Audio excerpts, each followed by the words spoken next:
नमस्कार दोस्तों, आर्ट्स वाला यूट्यूब चैनल पर आप सभी का स्वागत है। तो चलिए आज की क्लास शुरू करते हैं। आज हम लोग देखेंगे पॉलिटिकल साइंस क्लास 12 के लिए, जो कि चैप्टर नंबर 3 है। चैप्टर नंबर 3 है नियोजित विकास की राजनीति। इसी का महत्वपूर्ण प्रश्न उत्तर देखेंगे, जो कि बिहार बोर्ड के लिए बहुत ही इंपॉर्टेंट होने वाली है। तो चलिए आज की क्लास शुरू करते हैं। पहला है क्वेश्चन नंबर फर्स्ट है, श्वेत क्रांति क्या है, यानी व्हाइट रेवोल्यूशन क्या है, श्वेत क्रांति क्या है, जो कि एग्जाम में पूछा जाता है। एक एक प्रश्न देखेंगे दोस्तों, वीडियो में आप बने रहिए। पहला क्वेश्चन है, श्वेत क्रांति क्या है। इसका आंसर है, श्वेत क्रांति से यह तात्पर्य है कि देश में दूध उत्पादन में तीव्र वृद्धि के लिए, यानी तेजी से वृद्धि के लिए सुनियोजित प्रयासों से है।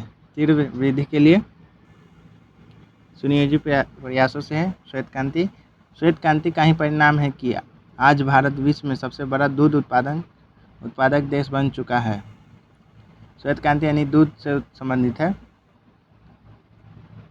देश में दूध के उत्पादन को बढ़ाना, ग्रामीण क्षेत्रों की आय बढ़ाना, दूध का उचित मूल्य मिलना या प्राप्त करना श्वेत क्रांति के मुख्य उद्देश्य थे।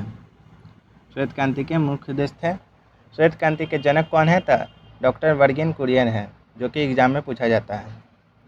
नेक्स्ट क्वेश्चन देखते हैं दोस्तों। नेक्स्ट है, हरित क्रांति क्या है, यानी ग्रीन रेवोल्यूशन क्या है, हरित क्रांति क्या है। तो आंसर है, हरित क्रांति से यह तात्पर्य है कि देश में सभी को भोजन उपलब्ध कराने हेतु खाद्यान्न उत्पादन में तीव्र वृद्धि की आवश्यकता थी। भोजन की आवश्यकता थी, इसलिए हरित क्रांति कहा जाता है।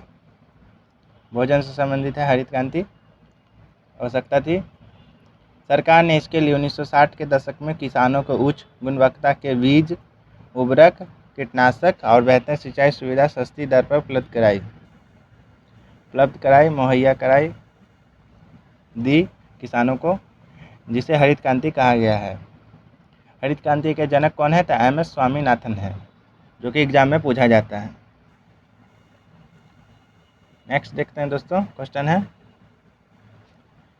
योजना अवकाश का अर्थ बताएं। योजना अवकाश का अर्थ बताएं। तो आंसर है, चीन और पाकिस्तान से युद्ध व वर्षा न होने के कारण तृतीय पंचवर्षीय योजना अपना लक्ष्य प्राप्त करने में असफल रही, जिसके कारण चौथी पंचवर्षीय योजना को 3 वर्ष के लिए स्थगित कर दिया गया। चौथी पंचवर्षीय योजना को 3 वर्ष के लिए स्थगित कर दिया गया। इसके स्थान पर 3 एक वर्षीय योजना लागू की गई। 3 एक वर्षीय योजना लागू की गई। इस अवधि को ही योजना अवकाश कहा गया है, योजना अवकाश कहा जाता है, जो कि एग्जाम में पूछा जाता है दोस्तों। लघु उत्तरीय प्रश्न था, शॉर्ट आंसर टाइप क्वेश्चन था, लॉन्ग आंसर टाइप क्वेश्चन है। तो देखते हैं। पहला है, प्रश्न है, नियोजन का अर्थ बताएं तथा इसके महत्व का विवेचन कीजिए। नियोजन का अर्थ बताना है। आंसर है, नियोजन का अर्थ है भविष्य में देखने की विधि अथवा कला है।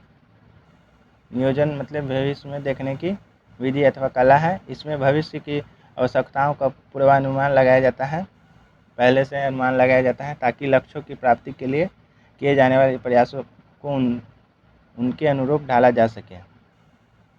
नियोजन परिवर्तन का एक ऐसा स्वरूप है।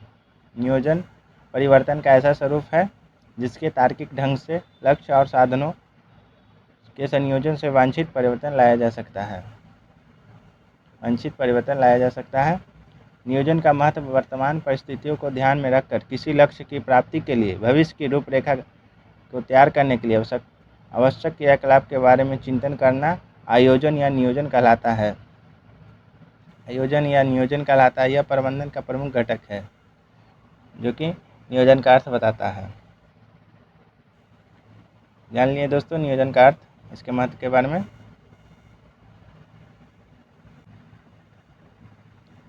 नेक्स्ट क्वेश्चन है दोस्तों, जो कि बहुत ही इम्पोर्टेंट है, VVI है, मोस्ट इम्पोर्टेंट क्वेश्चन है। प्रश्न है, मिश्रित अर्थव्यवस्था क्या है? भारत के संदर्भ में वर्णन कीजिए। मिश्रित अर्थव्यवस्था यानी मिक्स्ड इकोनॉमी। मिश्रित अर्थव्यवस्था क्या है? Mixed economy. मिक्स्ड इकोनॉमी में निजी संपत्ति बनाने और रखने की अनुमति होती है। मिश्रित अर्थव्यवस्था में निजी संपत्ति को बनाने रखने की अनुमति होती है। जैसा कि जाना। लेकिन संपत्ति और आय के समान वितरण पर जोर दिया जाता है। लेकिन संपत्ति और आय के समान वितरण पर जोर दिया जाता है। आय और संपत्ति और आय के समान वितरण पर जोर दिया जाता है। संपत्ति आय के वितरण पर किसी एक या कुछ विशेष लोगों को एक अधिकार नहीं रहता है। मिश्रित अर्थव्यवस्था में सरकार हमेशा आर्थिक योजनाओं और नियमों के माध्यम से आर्थिक विकास को बढ़ावा देती है। सरकार क्या करती है? आर्थिक योजनाओं और नियमों के माध्यम से आर्थिक विकास को बढ़ावा देती है। मिश्रित अर्थव्यवस्था एक ऐसी प्रणाली होती है जिनमें समाजवाद और पूंजीवाद दोनों की विशेषताओं को समाहित किया गया है। मिश्रित अर्थव्यवस्था में समाजवाद और पूंजीवाद को दोनों को मिलाकर ही मिश्रित अर्थव्यवस्था कहा जाता है। भारत में भी एक मिश्रित अर्थव्यवस्था वाला देश है। भारत भी एक क्या है? मिश्रित अर्थव्यवस्था वाला देश है, जो कि ऑब्जेक्टिव क्वेश्चन में पूछा जा सकता है दोस्तों कि भारत कौन सी अर्थव्यवस्था वाला देश है? तो मिश्रित अर्थव्यवस्था वाला देश है। मिश्रित अर्थव्यवस्था वाला देश है। भारत ने अर्थव्यवस्था की इस प्रणाली और दृष्टिकोण को स्वतंत्रता के बाद अपनाया है। स्वतंत्रता के बाद से अपनाया है भारत। जैसा कि दोस्तों हम लोगों ने देख लिया चैप्टर नंबर 3 नियोजित विकास की राजनीति, इसी का महत्वपूर्ण प्रश्न उत्तर। मिलते हैं नेक्स्ट वीडियो में दोस्तों। जय हिंद।